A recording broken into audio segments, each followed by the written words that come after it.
I have to start this video by saying this is the fourth time I have sat down and attempted to record this little intro to these creative comeback diaries. I was actually just texting my sister about it because I was like so frustrated the third time I sat down, being like, why is this happening? Like, why can't one thing go according to plan? Because I feel like it just does not happen for me. Like, nothing is ever easy in my life.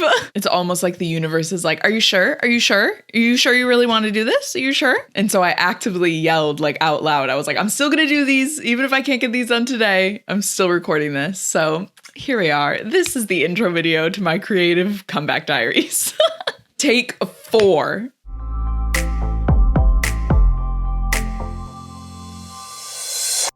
It is definitely not a coincidence that I am starting these in Sagittarius season. I am a Sagittarius moon. And I remember when I discovered I was a Sagittarius moon, it was like this light bulb moment. Like, I felt so seen when I realized, oh my God, okay, yes, that is like my inner world, my inner self. Yes, that felt so right. And this season, Sagittarius season, always comes at like such a vital time, I feel like. Obviously, Sagittarius is like a very fiery energy. It's known for being very adventurous, sometimes a little chaotic, but I really think it's seen as chaotic because it doesn't fit into the box that society wants us to fit into. Sagittarius is like, no, cannot be boxed in. Do not box me in. Sagittarius energy is very exploratory, very adventurous, very out there, very extroverted. I think a lot of us that have major Sagittarius placements like have never really felt like we fit into a box. And so again, it's just perfect that these are starting at this time because I think this season really lends itself to rejecting that idea that we need to kind of stay in our lane or like fit in one little box. Yeah, and I have never subscribed to that. I think like I've been told that so many times in my life to like just like stay in my lane or like you're trying to do too much at once, just stick with one thing.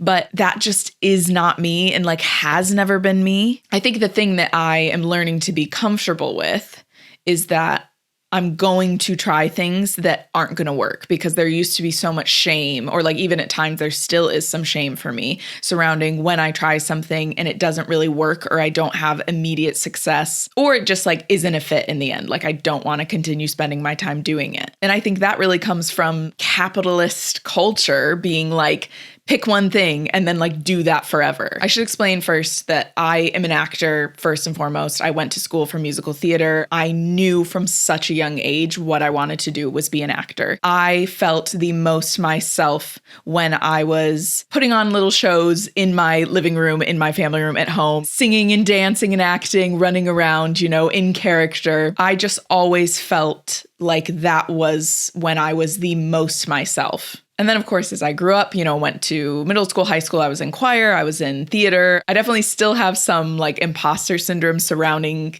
other titles, but the ones that I feel like I should claim, regardless of imposter syndrome, are singer, writer, creator. I definitely have struggled with being able to continue to find the joy in like all of these things. And these past several years have really just like put me through it. They have been very rough. I have felt very tested in like pretty much every area of my life I could be tested in. Last year, my husband and I moved to the UK, which is where I live now in England. My husband is English, so he has family that we live like relatively close to. But I don't think one part of this move like went according to plan, really.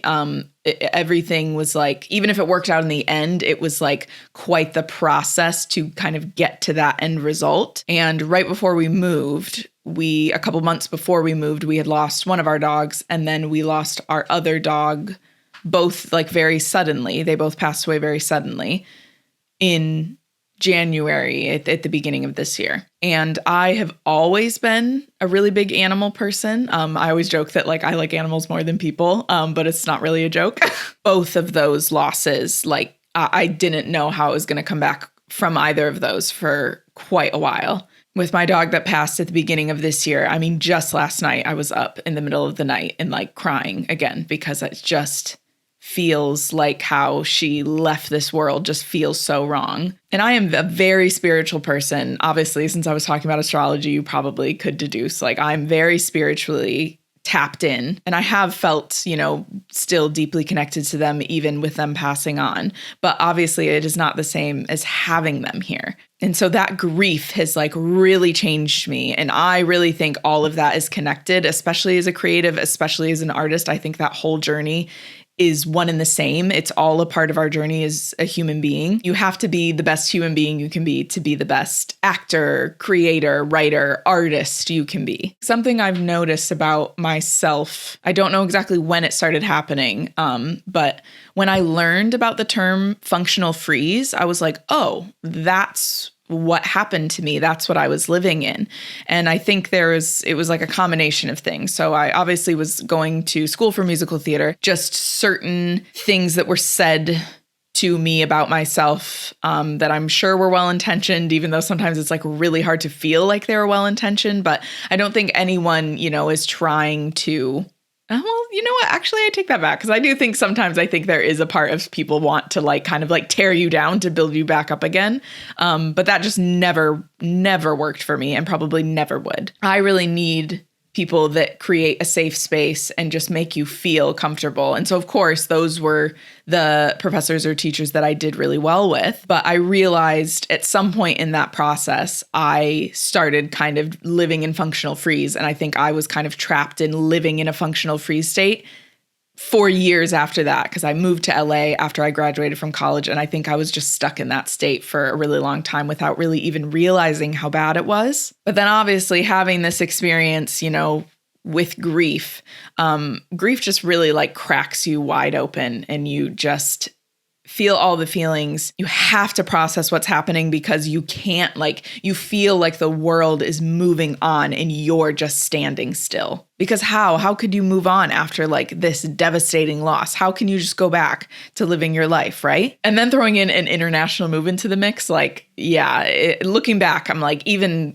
with myself being having a major Sagittarius placement in my moon, being a person that is a little bit more adventurous than the average person, I can still look back on that time now and be like, wow, yeah, that was a lot. That would be a lot for anyone. And there was definitely a lot of time where I just needed to kind of detach myself from everything else, look inward and focus on, what was kind of happening internally for me at that time, and just really hold space for everything that I was experiencing and trying to process.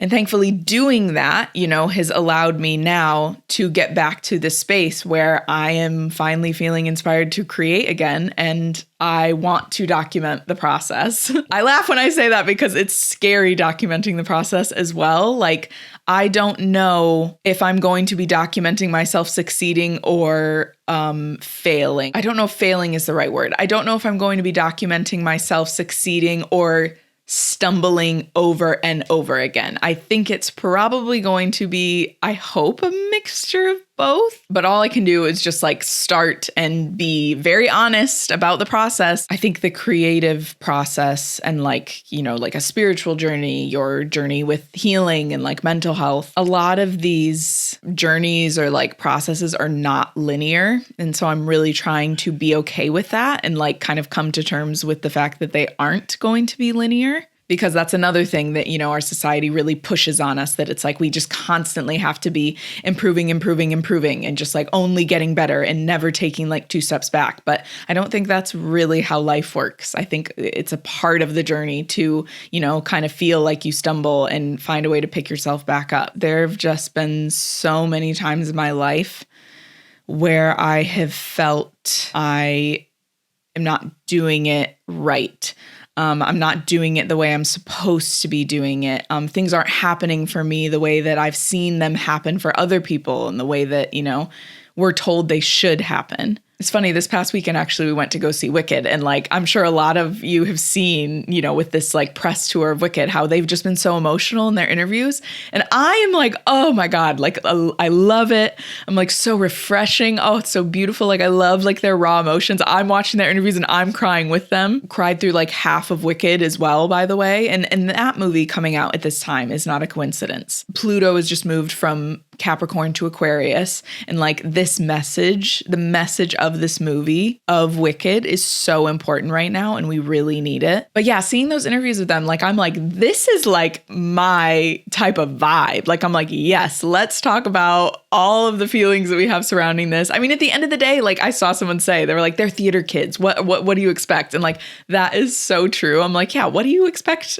What do you expect them to be doing? Like they've literally poured their heart and souls into these characters for like at least more than years. So like now it's all coming to fruition. Like, yeah, you bet your ass I'd be emotional about that too. And so yeah, really just like wanting to share my experience as someone who has been told they are too sensitive their whole life, someone who's been made to feel like that is a weakness. And like before now, I know that that is 100%, 110% a strength. I'm also 110% sure that I am neurodivergent. I'm convinced that I got missed for ADHD. And so I'm really hoping to get an actual diagnosis with that at some point. Hopefully that will be documented on this journey. And I came out as bi 3 years ago now. So I'm like finally at this point in my life where I have the deepest understanding of myself that I have ever had, which feels really, really good, but can also be scary sometimes because I think obviously when we have gone through a lot of difficult times, it's easy to become very guarded and kind of like protective of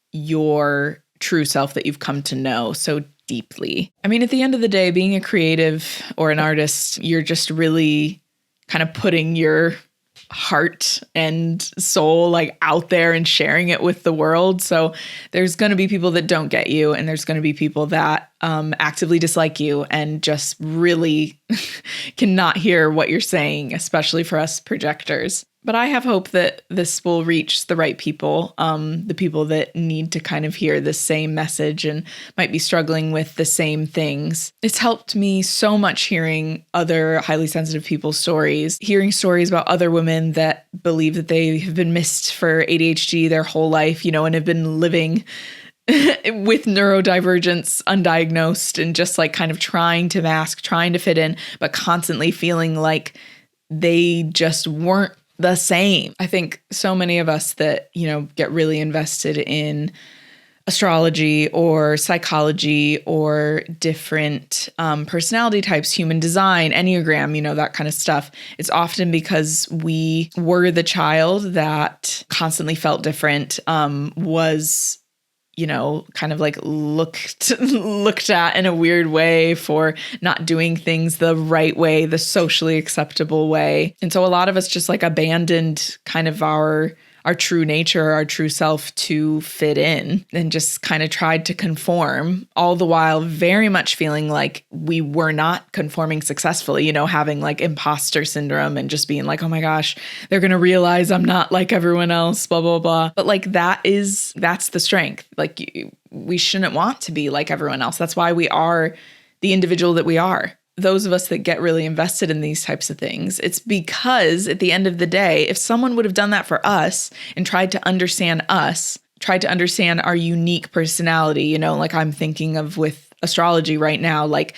me being a Taurus sun, a Sagittarius moon, and a Gemini rising, that helped me to understand myself in so many different ways and kind of set myself up for success in so many different ways. And that's why I like to learn those things about other people, because I'm like, ooh, then I can like understand you more and like, yeah, just try and hold space for you in the ways I need to hold space for you as your friend or as your partner, as your sister, like whatever my role is in their life. I want to understand them because I want to help them feel seen and feel heard. So that's the kind of thing I want to be exploring in these Creative Comeback Diaries. Obviously, I'll try and just come from a place of like what my story is and what my experiences with this type of stuff is. At the moment when these are starting, I am writing a web series at the moment with one of my closest friends. We've worked together on the Ampliverse for, oh my gosh, a really long time now, since the pandemic, basically. And it just feels really right to be, kind of making my little creative comeback with the Ampliverse. I'm happy to say I have booked my first gig as a paid actor here in the UK. I have booked one and it was really fun. It was like, I left that day and I was like, wow, if this is what it's going to be like on set here, this feels really right. Yeah, just kind of navigating, obviously moving from LA, kind of leaving that scene behind and kind of trying to break in over here in the acting scene in England. It's daunting. Being someone that writes as well as acts, that obviously is a great way to kind of give myself a win when I'm not like getting external wins, because I can write stuff, bring ideas that I have to life. It helps to make the time where you're not booked and blessed like still enjoyable, because you're still creating, all while healing from trauma and trying to understand what's going on in the sky with the astrology above us. There's very much like creative challenges, real life challenges, mental health challenges, neurodivergency challenges. There's a lot going on right now. And I'm going to be as honest as I possibly can about, the ups and downs of it all. If you made it all the way to the end, good for you. Like, round of applause. Wow. Even now I'm having thoughts of like, I hope that made sense. I hope that, people can follow like my train of thought and what I'm getting at here. Of course, it's always a little awkward, like starting something new like this, because you don't know if anyone is actually going to watch it. You don't know if anyone is actually going to connect with you or what you're saying. But I guess if nothing else, I'll just be able to share my story and document what's happening at this time in my life, because that I just have felt so compelled to start sharing these diaries at this point in time when I'm just getting back into the creative process and really getting back to myself and kind of like what I feel like my purpose is here. I don't know if that will be interesting to anyone, but I feel compelled to share it. So here we are. And if you feel comfortable enough, sharing with me in the comments kind of the things that you are working through, similar things, different things. If you don't feel comfortable sharing a comment on here, you can always send me a private message on Instagram. I'm Ari Lee with 3 H's on Instagram, and I think pretty much everywhere else. But yeah, especially if you're, a creative that's moved to another country, has come out recently, is trying to get your ADHD diagnosis, or is neurodivergent, identifies as highly sensitive. I mean, pretty much any of those, like, I will happily talk to you about pretty much anything. I'm also hoping, obviously, because, I have felt a bit isolated at times moving to another country. I guess I should have anticipated that, but I didn't really. I'm hoping that, I won't feel that as much. I'm hoping I can connect with people who are working on these same things, trying to develop a deeper understanding of themselves, of the people in their lives, and just really make the world a better and like safer place for everyone through being, very sensitive, creative people. I will see you very soon. In the meantime, stay sensitive and keep creating.